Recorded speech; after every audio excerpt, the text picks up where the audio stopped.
when we take a really long time to do the thing that we know that makes us feel good or excited or inspired or creative, the crappier we feel.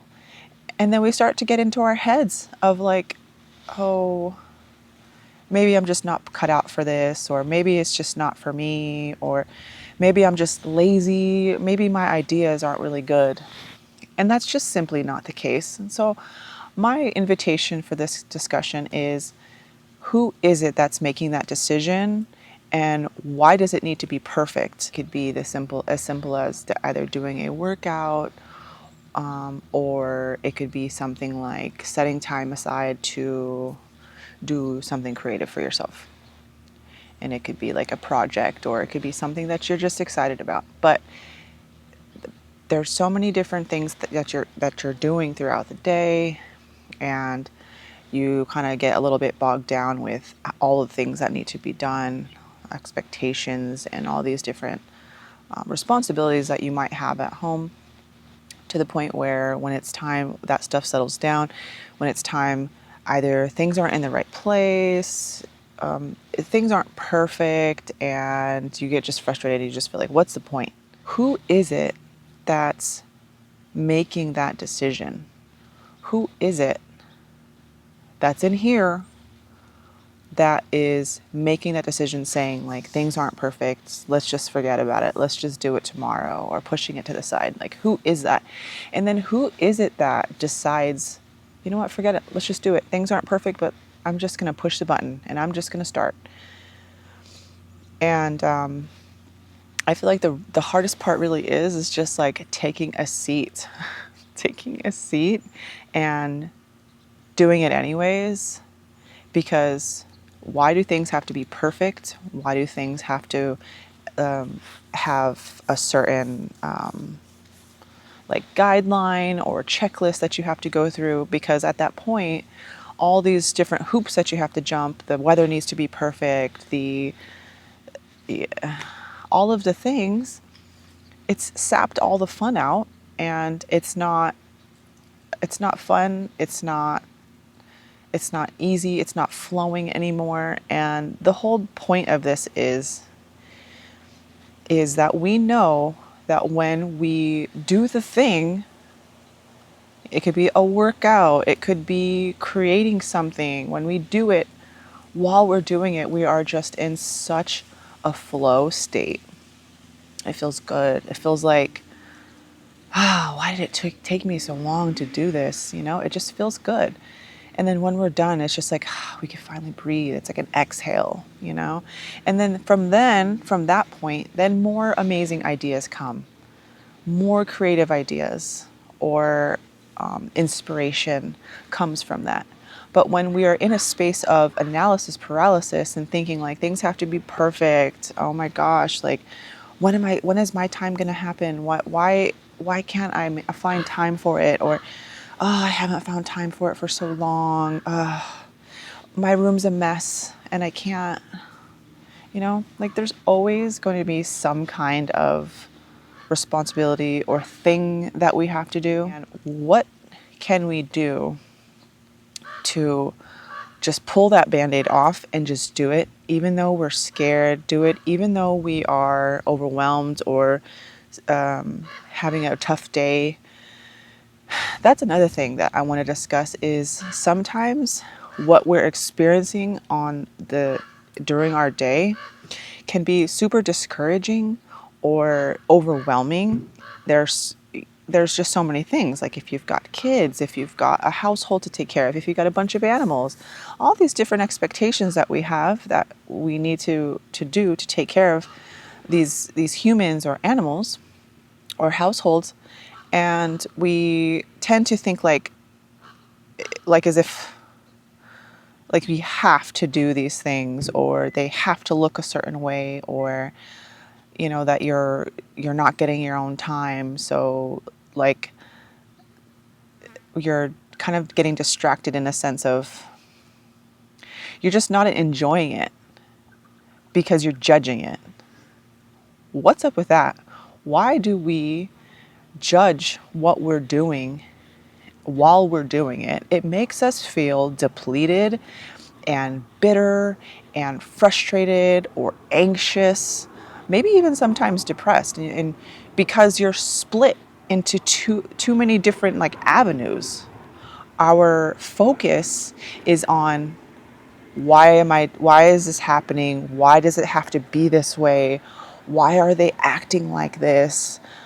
All those different thought patterns. And if this resonates with you, it's just an invitation to think about like what we can incorporate or what we can remind ourselves to incorporate into our daily process so we can enjoy ourselves even when we're doing the work. Because what's the point? I was reminded recently from a somebody online, and it was just, they were talking about there are little hidden codes and messages in movies and songs that we need to remind ourselves. And it reminded me, it was the movie Snow White, and it was when the dwarfs were in the caves and they were mining, and it was the song of Whistle While You Work.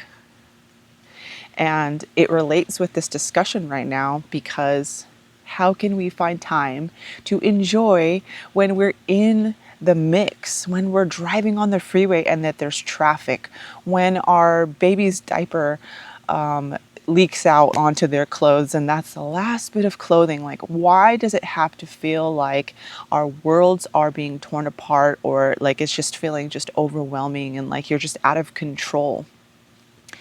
Is there really control, or are we fighting against an ocean? That's another analogy that I could invite into this discussion. With the ocean, for example, when you go into an ocean, I'm laughing because the ocean sometimes for me is super cold and it takes like a large amount of courage for me personally to go in the water. I would rather be on a kayak on water. Anyway, going back to the ocean, you walk in and you start to feel like you notice that the waves are coming in and they're crashing. Well, what happens when you just stand still? The waves crash into you and knock you over. It's the same thing with emotions and things that are happening around us. If we don't find a way to flow with it and merge with the wave, it's going to knock us over. Same thing with what we are experiencing on the outside.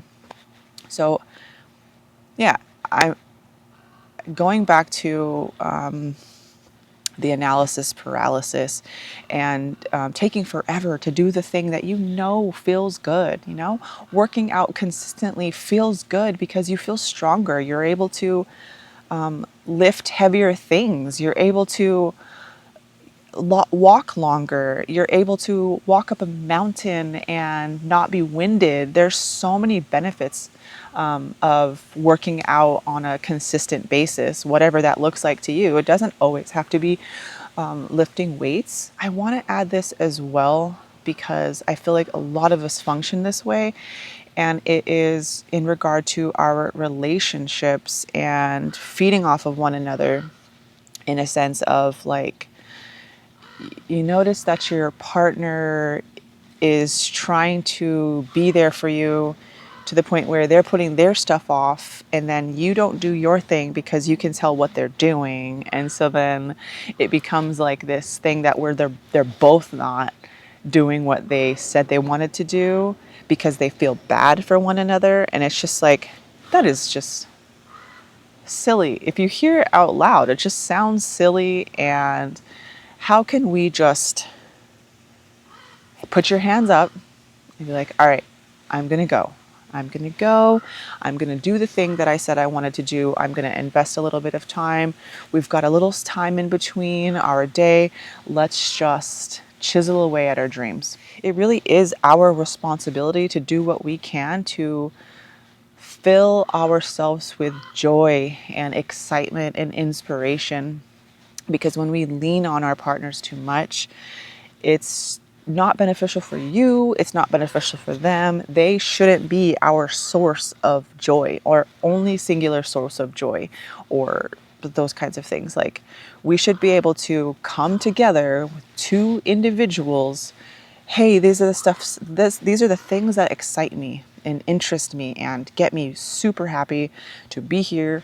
And hey, these are the things that I've been learning. Let's go ahead and talk about them. And they're two separate things, they're not always merged. I think that is, it's going to help with the longevity of your relationship. You're going to be able to connect on a deeper level, and you're not going to feel so needy, you know? Like, why do we need to lean on them for everything, you know? That's just heavy.